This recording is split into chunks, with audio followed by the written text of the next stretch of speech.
Germano Campos Entrevista. Começa agora na RDP Internacional.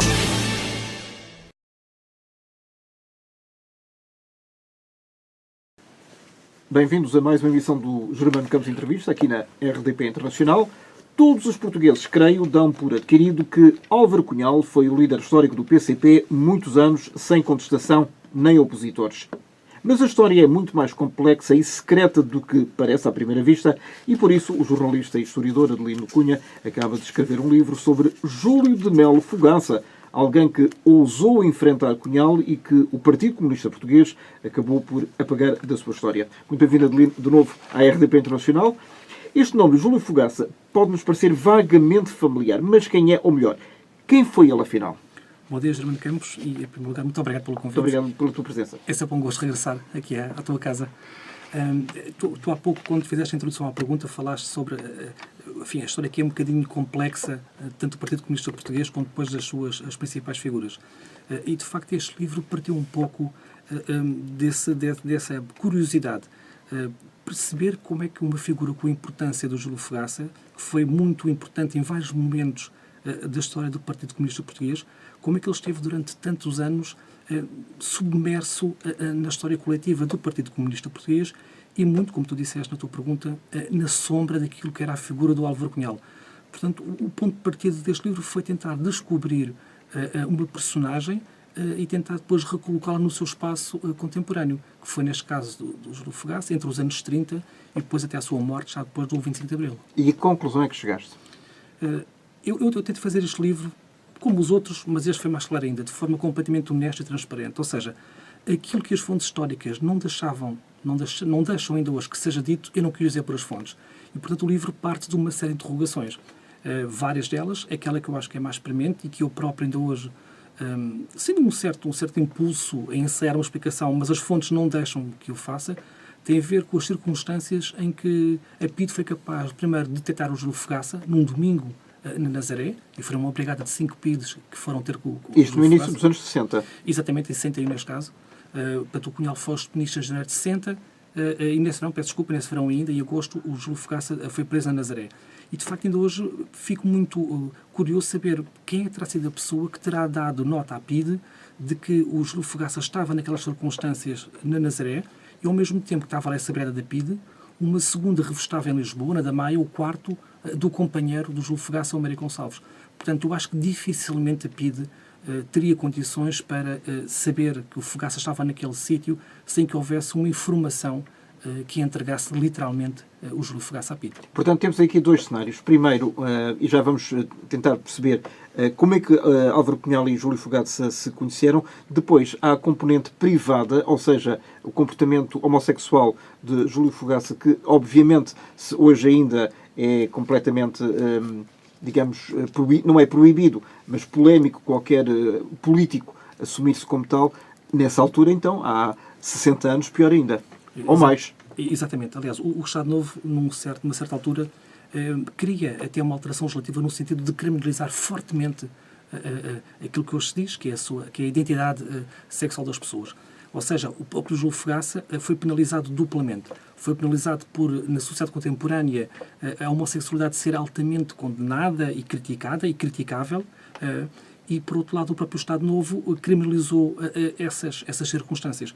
E o Fogaça, curiosamente, e ainda bem que tu puxas este assunto, ele tem uma dupla punição. Ou seja, ele, quando é preso pela PIDE, é julgado e condenado politicamente pelas suas funções de alto dirigente do Partido Comunista Português. Portanto, na clandestinidade. Exatamente. E há depois um segundo processo que é quase que omisso do resto do processo, mas está lá, que é uma espécie de uma bomba atómica pronta a explodir, que é um processo que é movido pelo Tribunal de Execução de Penas de Lisboa, que o condena precisamente pelos seus atos de pedrasta, que foi a acusação pela sua relação com Mário Gonçalves. E, de facto, é importante dizer isto.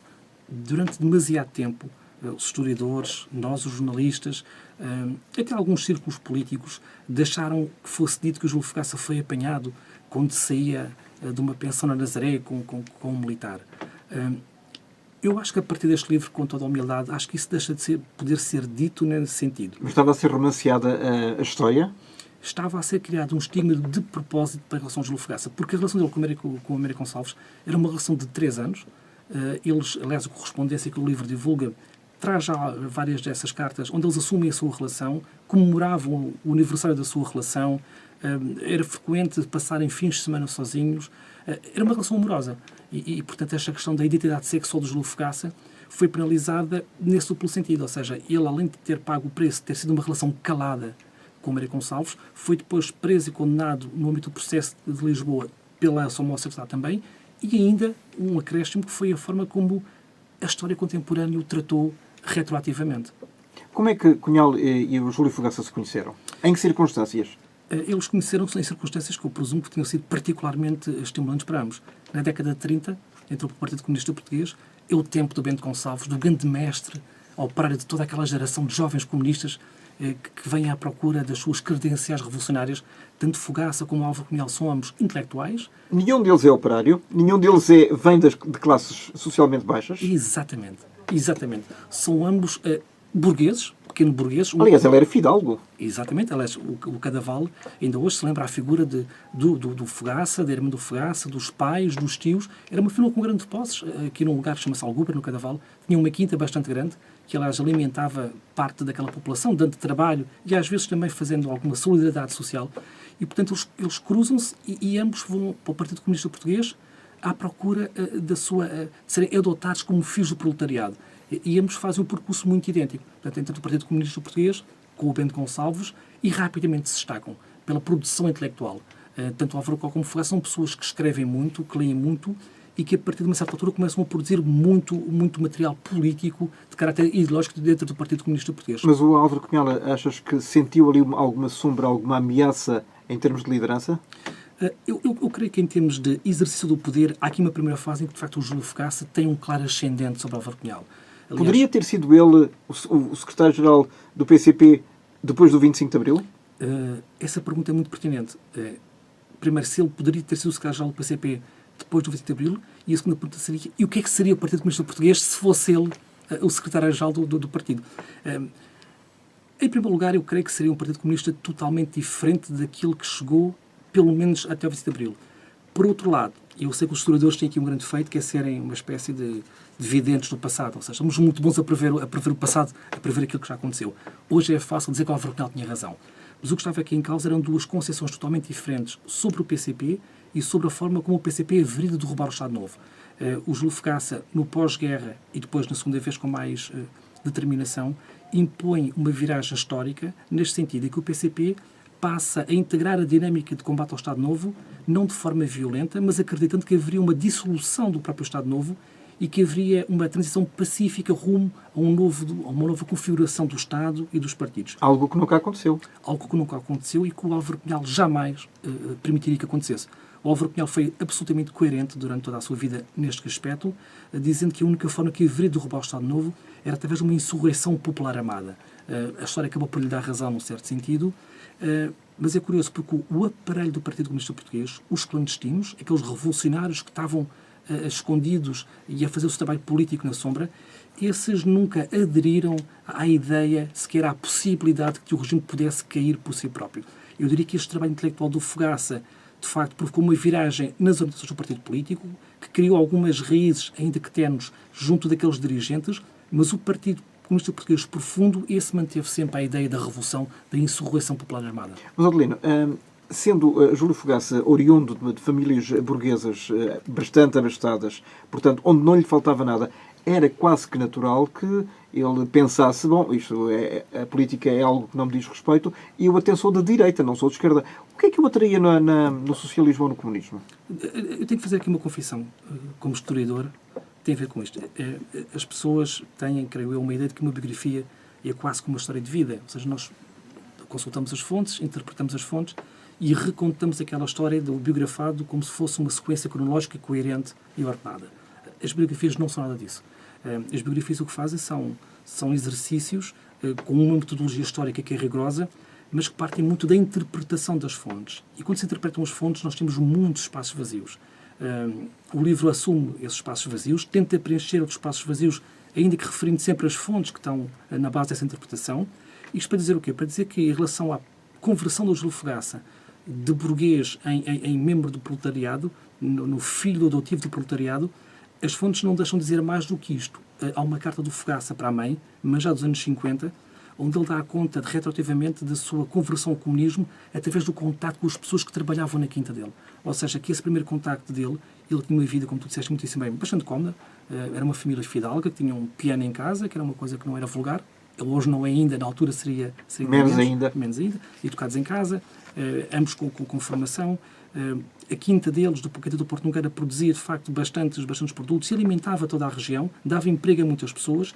Eu creio, e isto é apenas a suposição do historiador, que esse contacto do Júlio Fogaça com aqueles trabalhadores rurais, muitos deles pagos à jorna, terá sido, digamos, que o primeiro contacto que ele teve com uma realidade que era diferente daquele remanso da sua casa. O contacto com os trabalhadores rurais da sua terra, que ele mais tarde vem então dizer isso à mãe, numa das cartas que eu cito no livro, dizendo que foi precisamente a memória um pouco dessa dureza daquela vida que o fez converter-se ao comunismo e lutar por um ideal que era aquele ideal pelo qual ele morreu, ele lutou até morrer, que era uma certa igualdade entre as pessoas. Portanto, com a qual esse modo de vida dos trabalhadores, com o qual ele não concordava. Pois, isto dito desta forma parece até pouco contraditório, não é? Porque é que ele não concordava, no fundo, com as condições que permitiram ter uma adolescência e uma infância tão confortável. O despertar do Júlio Fogaça para o comunismo, eu creio que terá sido na altura da sua juventude, 17, 18, 19 anos, quando ele vem para Lisboa. E um processo em todo idêntico àquele processo de Álvaro Cunhal. Porque a Lisboa dos anos 30... Álvaro Cunhal era advogado. Exatamente. Embora tenha feito a sua tese na prisão, mas sim, cedo se notou que era uma pessoa que era distinta do ponto de vista intelectual. A Lisboa dos anos 30 é uma Lisboa que é revolucionária. Os bairros operários de Alcântara, do Arco do Cego, Poço do Bispo, Marvila, o tempo das greves, dos atentados bombistas, dos comícios relâmpago e toda esta efervescência da capital, eu acho que contaminou muito tanto o Álvaro Cunhal como o Júlio Fogaça, porque, no fundo, aquilo que o comunismo lhes dá é o sucesso da Revolução Russa. Ou seja, a Revolução Russa, ao ter sucesso, acaba por ser uma esperança concreta para aquela geração. Valia a pena lutar por um ideal que tinha tido já sucesso num país com a dimensão da Rússia. E, de certa forma, acaba por ser, enfim, uma iniciação quase que, entre aspas, religiosa de ambos. Então, o que é que separava e o que é que unia estes dois dirigentes? E quando é que começou exatamente a separação de ambos? É curioso porque eles estão juntos na altura da adesão com o Bento Gonçalves e a partir do momento que o Bento Gonçalves é preso em 1935 que os caminhos deles se começam a separar. Mas ideologicamente? Ideologicamente começa a ser mais claro a partir de 40 a 41, depois da reorganização de Júlio Fogaça. O Júlio Fogaça foi preso com o Bento Gonçalves, foram deportados. Aliás, o Fogaça teve 2 vezes deportado no Tarrafal e a primeira vez que o Fogaça vem do Tarrafal vem com todo o poder de quem tinha sido líder do partido na geração do Bento Gonçalves e veio com o poder de quem partilhou com o Bento Gonçalves uma certa ideia do que é que devia ser o Partido Comunista Português no interior. Isso era uma mais-valia para ele? Claramente. Eram quase como umas credenciais geracionais que lhe colocavam claramente... Como natural herdeiro. Como natural herdeiro, exatamente, do mestre que estava preso, e onde ele morreu mais tarde, no Tarrafal. E a reorganização que o Fogaça faz de 40 a 41 fala em nome do Bento Gonçalves e fala com toda a autoridade do Bento Gonçalves. Nesta altura, 40 a 41, o Álvaro Cunhal é claramente uma figura menor comparando com o Júlio Fogaça. Este processo só se inverte quando o Júlio Fogaça, pouco tempo depois, é preso pela segunda vez e o Álvaro Cunhal fica em liberdade. Ou seja, enquanto um está na liberdade ou está na prisão e vice-versa. É uma relação que é intermitente. E esse foi o momento de viragem? É um momento de viragem entre ambos. Creio eu que será mais na segunda vez que o Fogaça regressa à liberdade, no pós-guerra, a seguir a 45. O Fogaça vem novamente ao Tarrafal, da segunda vez, e veio com a ideia de que era possível, tal coisa, que houvesse uma transição pacífica dentro do regime. Enfim, que o mundo que se estava a reconfigurar no pós-guerra, que contaminaria também o Estado Novo e que haveria aqui uma chance do Partido Comunista Português integrar-se na dinâmica de combate ao Estado Novo e lutar por uma transição pacífica. O Álvaro Cunhal não aceitou isso. Houve até um congresso onde ele revogou violentamente sequer esta oposição e é aí que se percebe que o Fogaça tinha perdido o poder de que gozar até 41 e que era o Álvaro Cunhal que estava de facto no poder, forçando a fidelização do Partido Comunista Português à tal orientação da insurreição popular armada. Mas o Álvaro Cunhal, então, a partir da altura em que toma as rédeas do PCP, vê o Júlio Fogaça como o grande arqui-inimigo ou não? Eu creio que algumas pessoas não vão sequer gostar de que eu diga isto, mas eu creio que sim. Eu creio que sim, porque embora não haja, na época, um conflito direto entre ambos, toda a produção de todo o Álvaro Cunhal, a partir de 60, de 61, é precisamente rever violentamente e criticar diretamente o Júlio Fogaça. O documento que ele produz, que é o chamado desvio direita, contra a tendência narco-liberal do Partido Comunista Português. Mas era verdade ou não? Na perspectiva do Cunhal, sim. Ou seja, aquele desvio, embora com outro nome, os factos que o Cunhal imputa àquilo que foi a liderança do Júlio Fogaça correspondiam à verdade. Porque é o primeiro momento em que o Álvaro Cunhal, de facto, começa a rever todo o papel do Júlio Fogaça, e o segundo momento é que o rumo à vitória, onde ele aniquila completamente de vez qualquer veleidade de Júlio Fogaça de que um caminho que não fosse a Insurreição Popular Armada pudesse sequer ser ouvido dentro do Partido Comunista Português. Portanto, havia só um caminho a seguir? Havia só um único caminho, e era o caminho do Álvaro Cunhal. O que é curioso, se me permites, é que os dirigentes que estão com o Álvaro Cunhal a defender o rumo à vitória e a defender que o único caminho é a Insurreição Popular Armada são os mesmos dirigentes que em 57, 58, 59 estão com o Júlio Fogaça. No passado recentíssimo. Exatamente, dizendo que o caminho poderia ser a transição pacífica, a tal saída doce. Foi o termo que o Álvaro Cunhal usou uns anos mais tarde para criticar o Júlio Fogaça. Mas o Álvaro Cunhal tinha mesmo, nessa altura, já o poder suficiente para decidir os caminhos a seguir?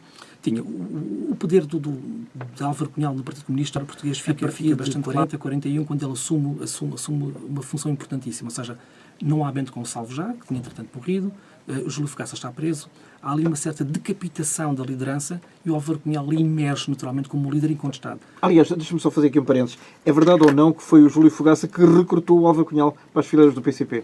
Pois, a pergunta uma vez mais é pertinente e eu vou responder aquilo que as fontes deixam que seja dito. Algumas pessoas garantem que sim, que o Júlio Fogaça teve um papel no próprio recrutamento do Álvaro Cunhal. Eu, sinceramente, não posso garantir isso, porque a fonte que diz isso é uma fonte oral, portanto, não permite ao historiador acompanhar na plenitude. Mas não havia meios de prova dentro do arquivo do PC? O arquivo do PC é uma pergunta muito pertinente, porque o arquivo do PC está no PC e nós estamos fora do Partido Comunista Português. Não tens acesso? Não.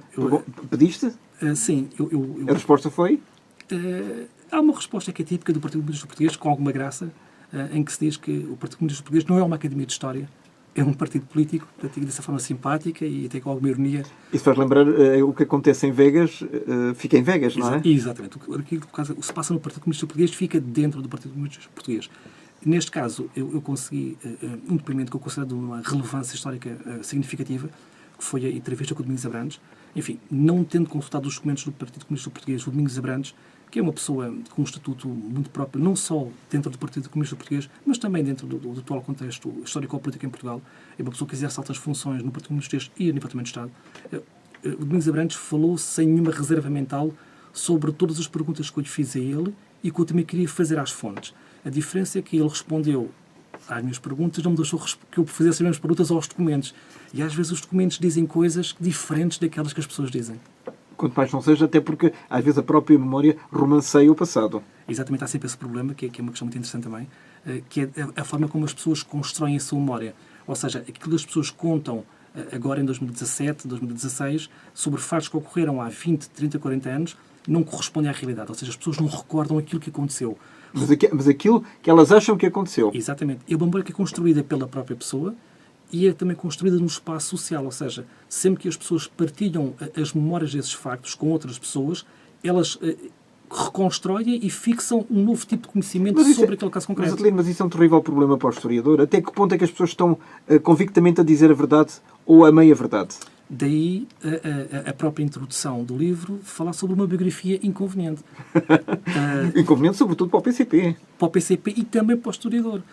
Porque eu tentei, enfim, é um pequeno ensaio sobre as dificuldades que existem em fazer biografias. Uma delas foi aquela que eu falei há pouco, tem a ver com a forma como o tempo histórico decorre e a forma como o tempo de facto decorre para o próprio sujeito histórico. Tem a ver com o facto do sujeito histórico de várias vezes desaparecer das fontes e tem também a ver com isso. Quando nós acionamos as fontes orais, e a relação não é entre entrevistador e entrevistado, é entre narrador e narratário, além de nós estarmos como historiadores também a construir a própria memória da pessoa, essa memória já está reconstruída várias vezes pelo próprio narrador. O que significa que as fontes orais, sendo muito importantes, não são imprescindíveis. É sempre necessário usar a fonte oral com outras fontes, com as fontes escritas puras, digamos assim. Com os documentos, basicamente. Com os documentos. Ora, nós estamos a falar neste Júlio de Melo Fogaça, onde a figura sempre na sombra, em determinados momentos, é Álvaro Cunhal. Onde é que se deu exatamente a ruptura total entre ambos, ao ponto de Júlio Fogaça ter sido expulso do partido? Há aqui um momento que ainda hoje é dificilmente explicável pelo próprio Partido Comunista Português. O Júlio Fogaça está na prisão, o Álvaro Cunhal foge de forma, brilhante com... 1960. Exatamente, de Peniche. Desculpa, o Júlio Fogaça estava em Peniche? Nessa altura já não estava. Estava em liberdade. Ele foi preso pouco tempo depois. É uma coincidência temporal, apenas. O que é curioso é que o Fogaça depois é preso, está aqui em Caxias, com uma série de dirigentes, alguns deles ainda vivos, do Partido Comunista Português, e há uma fuga que é quase tão célebre como a de Peniche, que é a fuga de Caxias, em que eles usam um carro que tinha sido oferecido a Salazar. É a célebre fuga do carro blindado do Salazar. Ou seja, há um grupo grande de dirigentes comunistas que foge, inclusive tem uma pessoa que não era dirigente, que era apenas um funcionário, e Fogaça, que era, para todos os efeitos, o líder informal, ou seja, ele não foi levantado como secretário-geral, mas era o líder informal, que tinha liderado o partido até essa altura, está lá preso e deixa-no para trás. O que é que aconteceu? Portanto, ele não quis deliberadamente sair. Eu creio que terá sido o contrário. Alguém será convencido que ele não quereria sair. Porque a explicação que o Domingos Abrantes dá, e que é verosímil, porque o Domingos Abrantes foi protagonista de vários momentos importantíssimos da vida política do Júlio Fogaça, é que se diz que havia aqui uma questão por explicar. Ou seja, o Júlio Fogaça tinha sido preso na Nazaré e tinha desrespeitado, segundo o Domingos Abrantes e segundo aquilo que era a historiografia oficial do Partido Comunista Português, tinha desrespeitado as regras conspirativas, por vários motivos. Primeiro, porque não tinha informado o partido que estava na Nazaré. Segundo, porque não tinha informado o partido sobre que tipo de contactos gastávamos a Nazaré. E terceiro, havia dúvidas sobre qual foi o dinheiro que ele usou para ter este tipo de comportamento de vida pessoal. Aliás, que é uma acusação típica do Partido Comunista Português, sempre que alguém sai acusado de ter desviado dinheiro. Então o que se diz é que, havendo da parte do Fogaça falta de esclarecimentos sobre o que é que aconteceu, pesava sobre ele uma suspeição que não tem a ver com a sua identidade sexual, tem a ver com a sua quebra das regras conspirativas. E que esse motivo, que essa suspeita, terá sido suficiente para que tivesse sido deixado para trás, para ele próprio refletir melhor e vir mais tarde a apresentar as contas ao PCP. Curiosamente, o PCP, no Avante, dá conta da suspensão do Júlio Fogaça. No Avante, jornal. No jornal Avante, exatamente. Dá conta de que o Fogaça tinha sido suspenso. Uma nota pequena, onde explica que ele tinha sido suspenso por esses motivos, porque faltava esclarecer alguns aspectos, tem a ver com isto, com as circunstâncias em que ele foi detido pela PIDE na Nazaré, mas não há nenhuma decisão escrita em que o Partido Comunista Português expulsa o Júlio Fogaça. Isto é contraditório quando nós encontramos no passado, e o livro fala sobre alguns destes casos, inúmeros casos em que o Partido Comunista Português, expulsando os seus dirigentes, os seus militantes, dava conta disso do Avante. No caso de Júlio Fogaça, o Avante comunica a sua suspensão, mas nunca comunica a sua expulsão do Partido Comunista Português. O Domingos Abrantes garante que essa decisão, que essa decisão foi tomada. Eu não tenho a menor dúvida. O que isto demonstra toda a minha opinião. Mas não está escrito? E não está visível. Se está escrito, e eu não devido que esteja escrito, não é visível para o historiador, para o investigador. E eu preferi ter visto esse documento e poder ter usado a fonte direta para poder citar o documento. E tiras as tuas próprias conclusões. E desde logo a data, não é? Em que data é que isso ocorreu e, acima de tudo, quais é que são os motivos que levaram à sua expulsão e qual é que é a fundamentação, não é? A expulsão foi antes ou depois da prisão dele a 28 de agosto de 1960? É por essa altura. As fontes dizem que é por essa altura. Ou seja, ele quando está... Não é importante saber se foi antes ou foi depois? É importante. É importante. Na altura em que ele está em Caxias e que ele deixa para trás, ele está apenas suspenso. Ele só vem ser expulso mais tarde. Eu posso, enfim, calcular que tinha sido umas semanas, uns dias, mas na altura é a seguir à fuga de Caxias ele ter ficado para trás nestas circunstâncias. Faltava ver isso, faltava ver o documento que diz que ele é expulso. Isto revela para mim este grande incómodo que o Partido Comunista Português tem a lidar com a morte de Júlio Fogaça. Ou seja, eu estou convicto, eu digo isto, é apenas a convicção do historiador, que o Partido Comunista Português não expulsou o Júlio Fogaça por ele ser homossexual. Não creio que tenha sido esse o motivo da expulsão. Mas creio que isso, em primeiro lugar, contribui fortemente para o quadro mental em que esta decisão foi tomada e, de certa forma, deixou o Partido Comunista Português refém deste preconceito que lhe é atribuído sem que seja totalmente demonstrável como tendo de facto existido. Então, qual era a posição, nessa altura, do PCP relativamente à homossexualidade, presumindo e partindo do princípio que o Partido Comunista é um partido aberto e até defende o aborto e outras práticas menos conservadoras? Eu não estou absolutamente certo, não é duvidar de ti, não é gostar que tu dizes, mas que o Partido Comunista Português tenha sido, pelo menos, sempre assim tão aberto. Há pouco tempo houve uma decisão, enfim, o Partido Comunista de hoje não é o Partido Comunista de 74 para trás, mas o Partido Comunista teve uma posição diferente em relação, por exemplo, à eutanásia, diferente da restante esquerda, não é? E também em relação à homossexualidade, depois do 25 de Abril, o Partido Comunista Português... Eles condenavam? Sim, também teve posições que são pelo menos, dúbias. No entanto, é verdade que o Partido Comunista Português sempre teve uma grande abertura em relação às liberdades individuais. Aliás, há uma fonte escrita do informador da PIDE, dando conta que no Partido Comunista Português corria já a informação de que o Fogaça era homem assexual. É assim até que a fonte cita, homem assexual. Ou seja, eu não sei quem é que é o PCP de que a fonte fala, não sei quais é que são os setores que tinham conhecimento que o Júlio Fogaça era homossexual, nem sequer sei se essa informação chegou ao topo da cadeia do Partido Comunista Português. O que eu sei é que alguém dentro do PCP sabia que Júlio Fogaça era de facto homossexual. E a informação, neste caso, incontestável, que é uma fonte histórica que nos diz isso. O Partido Comunista Português ainda hoje lida muito mal com esta circunstância, e o Edmundo Pedro, no seu depoimento, pouco antes de ele ter falecido, infelizmente antes de fazer os 100 anos, que era o seu grande objetivo, morreu com 99, ele diz que estava um bocadinho à altura do Partido Comunista Português fazer a sua reconciliação com a memória do Fogaça. Eu estou de acordo com o Edmundo Pedro. É preciso que o Partido Comunista Português se reconcilie consigo próprio com a memória de Júlio Fogaça, dando o valor que ele tem, que é um enorme valor na história do Partido Comunista Português. É uma das figuras mais controversas e mais esquecidas? Eu agora vou dar aqui assim vou abrir um bocadinho a porta. Eu acho que o PCP tem imensas figuras de grande dimensão. Há muitos Fogaças? Há muitos Fogaças, exatamente, Germano Campos. Há muitos Fogaças. Ou seja, nós temos a tentação de olhar para o PCP como o Álvaro Cunhal, em que a história do Álvaro Cunhal é a história do PCP. O próprio PCP deixa que a sua história seja a história do Álvaro Cunhal. Mas existe um conjunto de figuras, eu estou a falar do PCP dos anos 30, 40, 50, 60, com todo o respeito, do velho PCP da clandestinidade que lutou ininterruptamente contra o Estado Novo. É o único partido que o faz, e nós, acho eu, temos esse tributo para fazer aos revolucionários comunistas. Mas estão lá uma série de figuras que estão à espera que os historiadores, que os investigadores, que os jornalistas os descubram. Outros Júlios Fogaças, de certeza absoluta, estão à espera, ali na esquina, que alguém os traga novamente para a luz do dia. Mas nunca tendo acesso aos documentos da Soeiro Pereira Gomes. Infelizmente, ainda não. Houve outros partidos comunistas que fizeram um esforço de abertura e que permitiram que os investigadores investigassem. No caso português, ainda não. Mas eu, como sou do Sporting, sou um crónico otimista, acredito sempre que as coisas vão ser melhor no dia seguinte. Eu também acho que o PCP um dia irá deixar que se faça uma consulta, enfim, com regras, evidentemente, aos seus arquivos. Quando o fizer, eu tenho a certeza absoluta que todos os livros que foram escritos por jornalistas, investigadores, historiadores, terão que ser parcialmente revistos. Porque a história que está nos arquivos é uma história pelo menos diferente ou parcialmente diferente da história que nós estamos agora neste momento a contar, a construir e fixar no espaço público. E achas que vais encontrar surpresas? A pergunta pressupõe que nós vamos conseguir aceder aos arquivos. Eu também gostaria imenso de aceder aos arquivos. Eu acho que sim. Eu tenho pena, porque o PCP faz um exercício que eu acho muito interessante e gostava aqui de elogiar.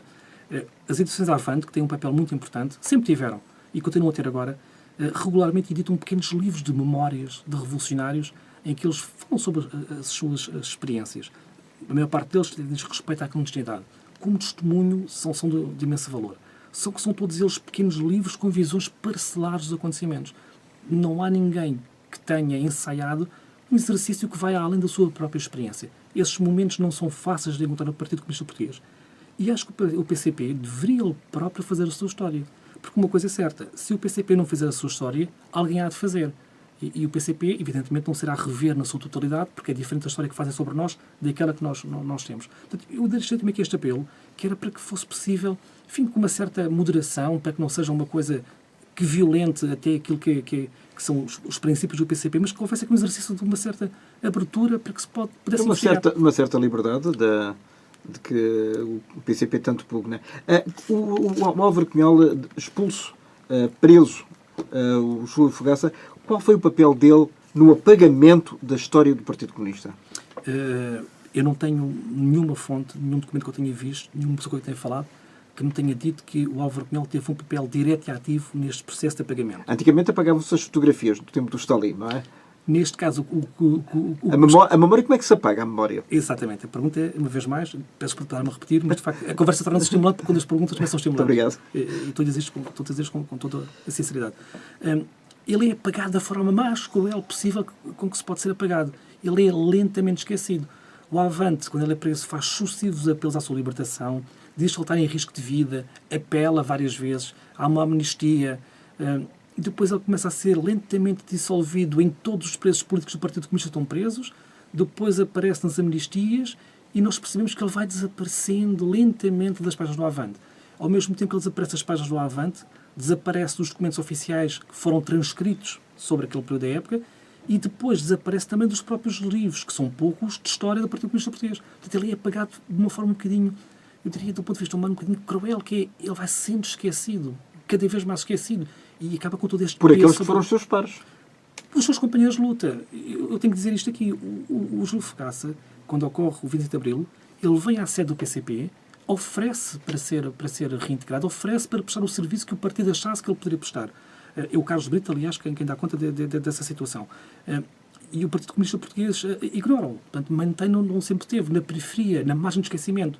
O Fogaça há depois de exercer, conjunturalmente, funções na Câmara do Cadaval, mas jamais voltou a ser integrado dentro do PCP. Portanto, deixou de ter qualquer tipo de atividade como dirigente. Exatamente. Aliás, o que é que ele fazia depois de ter sido expulso até ao 25 de Abril e posteriormente? O período de vida dele, desde o 25 de Abril até que ele falece, é um período que... Quando é que ele morre? Ele morre em 80, portanto é um período de vida muito curto. 6 anos. Exatamente. O que ele faz é aquilo que fazem um bocadinho quase na velha tradição dos romanos. É o voltar à terra.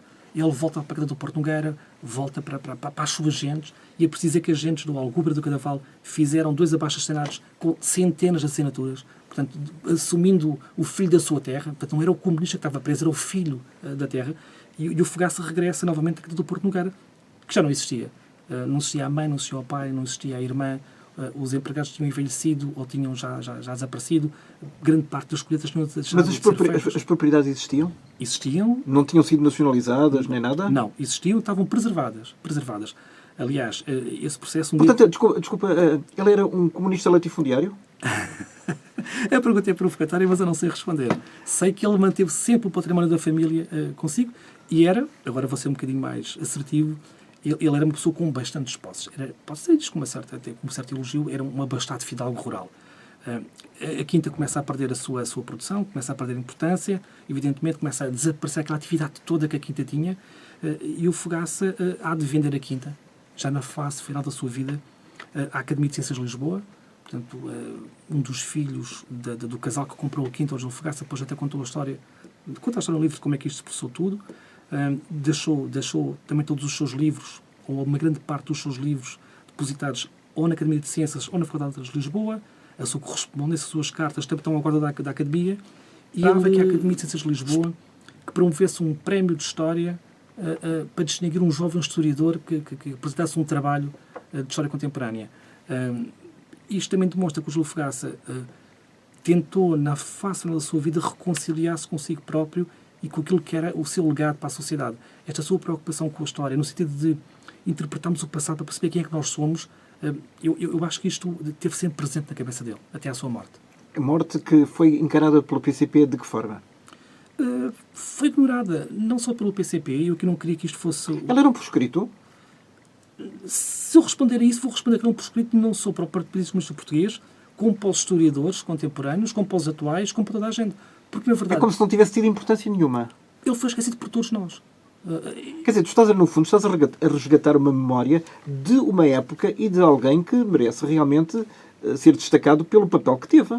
Eu gostava que sim, que isso que estás a dizer que correspondesse à verdade. Humildemente, foi isso que eu quis fazer. Mas ele foi esquecido pelo PCP, mas também foi esquecido por todas as pessoas. Aliás, os próprios historiadores. Agora está a haver uma nova geração de historiadores. Eu vou dizer isto, eu vou ser altamente criticado por fora, mas vou dizer lá mesmo. A nova geração de historiadores não está comprometida com o PCP. Ou seja, há aqui uma nova geração que não foi do PCP, nem contra o PCP. Que já nasceu depois do 25 de Abril. Exatamente. Apenas que ganhou a sua memória depois do 25 de Abril. Portanto, não tendo nenhum tipo de relação pessoal de passado com o PCP, bom ou mau, permite-nos, penso eu, um distanciamento diferente em relação aos outros historiadores, que são excelentes historiadores e cuja obra é uma obra que é fundamental, mas que tem e tinha que ter a sua própria visão pessoal pelo facto de terem vivido alguns acontecimentos sobre os quais eles fazem agora a história. E, portanto, aquilo que se pede agora a esta geração é que olhe para estas figuras de uma forma mais descomprometida e que não tenha nenhum tipo de reserva mental nem política e de os trazer para a luz do dia, mesmo assumindo esse risco que estavas agora a dizer, que era de parecer que as pessoas tinham sido proscritas. Eles são proscritos por todos nós. Portanto, esses historiadores ignoraram o Júlio Fogaça. São parágrafos muito tímidos que aparecem nos livros. E nós, lendo os livros, percebemos que ali uma figura que merecia muito mais do que um parágrafo pontualmente nas suas obras. Inclui as obras, teses de mestrado e doutoramento também, que fazem esta passagem muito leve pela figura do Júlio Fogaça. Então, isto leva-me a perguntar de que é que o PCP tem medo? O PCP, eu não queria falar pelo PCP. Na tua perspectiva, o que é que poderá acontecer? Exatamente. Eu acho que o PCP está refém desta percepção errada que se criou de que o Júlio Fogaça foi expulso do PCP por ser homossexual. Criou-se esta... Deixa-me só fazer um parênteses. Todos sabemos da importância poética do José Carlos Ari dos Santos, que também era militante do PCP e era homossexual assumido. E qual foi o problema? Embora tenha havido alguns atritos entre ele e o partido. Sim, eu acho que tem a ver, concordo com essa tua observação, porque de facto a identidade sexual do Fogaça por si própria não explica tudo. Contribuir para o quadramento da época não explica tudo. Aliás, vendo os arquivos da PIDE e os autos dos depoimentos que retratam apenas a relação do Júlio Fogaça com o Américo Gonçalves são obscenos. Ou seja, fiquei com a convicção, inabalável neste caso, de que a PIDE produziu aqueles autos para criar um estigma sobre o PCP e para que se soubesse que a PIDE tinha na mão uma espécie de uma bomba atómica. Ou seja, se o Júlio Fogaça voltasse a ser aquilo que tinha sido no passado, a divulgação daqueles autos, portanto, da relação do Américo Gonçalves com o Júlio Fogaça, teria um efeito, diria eu, devastador sobre a moral toda do Partido Comunista Português. Portanto, eu acho que o PCP também tentou preservar a sua própria moral coletiva, sabendo que aqueles autos existiam e que tinham sido construídos daquela forma. Essa é uma questão relevante e outra questão tem a ver com a própria dimensão política. Embora o PCP ache diferente, em dois momentos muito importantes na sua história, nesses dois momentos, houve uma pessoa que defendeu uma orientação política diferente daquela que o PCP defendeu durante muito tempo. No pós-guerra, o Júlio Fogaça, como eu expliquei há pouco, tentou e perdeu, mas em 57, 8 e 9, o PCP muda de direção política. Uma série de pessoas apoiava entusiasticamente o Júlio Fogaça e acreditavam nesta ideia de que o regime poderia cair por si próprio, poderia cair podre. Convenhamos que esta percepção não encaixa bem na narrativa do PCP, do que foi um partido que vai agora fazer em breve 100 anos, que foi sempre um partido revolucionário, que acreditou sempre, durante o Estado Novo, que o regime haveria de cair através de uma insurreição popular armada. Sim, a maior parte do tempo o PCP acreditou nisto, mas conjunturalmente houve um líder que defendeu coisa diferente e impôs uma viragem diferente. Todo este quadro mental, a dimensão pessoal e política, contribuiu... Levou para o resto o Júlio Fogaça. Exatamente, foi engolido por esta dinâmica. O Américo Gonçalves já faleceu? Ou desapareceu do mapa? Eu tentei procurar o resto do Américo Gonçalves a uma certa altura e depois desisti. Desisti porque eu achei que ele não tinha relevância para o percurso histórico. Ou seja... Mas, no fundo, se pensarmos bem, foi por causa dele que ele foi expulso. Aparentemente. Eu não sei se foi... Alegadamente. Sim, em termos concretos foi, mas eu acho que a montante disso tudo está a própria identidade sexual. E eu tive cuidado de dizer identidade e não opção sexual para dizer politicamente correto e para ser sociologicamente também justo com aquilo que as pessoas têm vindo defender de bem sobre as pessoas. São os novos tempos. Exatamente. E eu adapto-me facilmente, ao contrário do PCP. Uma última questão, Adelino, gostei imenso mais uma vez de ter aqui. És uma perfeita lição de história e traz-nos pedaços da nossa história recente que interessa sempre recuperar para a memória coletiva. Alguma vez a memória e a figura de Júlio Fogaça será reabilitada? Sim, forçosamente. Eu diria que o comboio da história não pode ser parado. Pode demorar um bocadinho mais tempo para chegar até a estação. Enfim, se acreditamos que não são com os vagões da CP, aí será mais difícil. Ou com o locomotivo do Oeste, que circula de 6 em 6 meses. Enfim, mas temos uma perspectiva moderna da história. Sim, o Júlio Fogaça há de ser resgatado para a história contemporânea e há de ser reenquadrado o seu papel que ele teve no PCP e na história de Portugal. Estou convicto. Mas dentro ou fora do partido? Eu acho que o esforço acabará por ser feito. Eu diria que nesta fase será fora do PCP esse esforço de reintegração. Em primeiro lugar? Em primeiro lugar, como está a acontecer agora, de forma modesta e humilde com este livro, mas acho que o PCP há de ter que um dia que fazer a sua própria história coletiva e não vai poder deixar de olhar para estas pessoas individualmente sem que isso comprometa a ideia e a genética do PCP de que é um partido coletivo. O que conta é o coletivo, de acordo, mas o coletivo é feito também de pessoas e destas pequenas, grandes histórias destes revolucionários. Já alguma vez... este livro, Júlio de Melo Fogaça, o líder de origem burguesa que desafiou Álvaro Cunhal e foi apagado da história do PCP, presumo que nunca será vendido na Festa do Avante. Eu costumo ir à Festa do Avante e vou desde que me lembro de ter ido a primeira vez com o meu pai e com a minha mãe. O meu pai, deixa-me só dizer isto, o meu pai era comunista, enfim, não foi militante do Partido Comunista, mas era comunista, porque a minha mãe é de Grândola, daquelas famílias todas ligadas à cortiça e às cooperativas, etc. Portanto, eu presumo que os meus pais não se revejam totalmente na alcunha que me põe muitas vezes de ser um historiador de direita a fazer a história da esquerda, não me revejo nisso, mas para dizer o seguinte, eu fui à Festa do Avante a primeira vez, lembram bem, no Monsanto, depois fui a Loures, e depois continuei a ir à Atalaia com a minha mulher, na altura que era a minha namorada. Portanto, tinha uma boa relação com a festa do Avante e com aquele espírito da festa. Nunca vi lá nenhum livro idêntico a este e, de facto, não espero ver lá o meu livro uma vez que seja. Se isso acontecesse, seria uma grande surpresa. Seria para mim e para o PCP também. Adelino Cunha, muito obrigado por aqui teres Muito estado. obrigado. Até à próxima. Que será próximo biografado? Temos alguma ideia? Tenho já algumas ideias. Eu espero que em 2020, 2021 consiga trazer mais um livro nesta linha da área dos estudos do PCP. Se cá estivermos todos, serás sempre muito bem-vindo. Estaremos certamente. Até à próxima. Muito obrigado. Muito obrigado, bom dia. Passou tão rápido. Foi 40 minutos. Foi tão bom.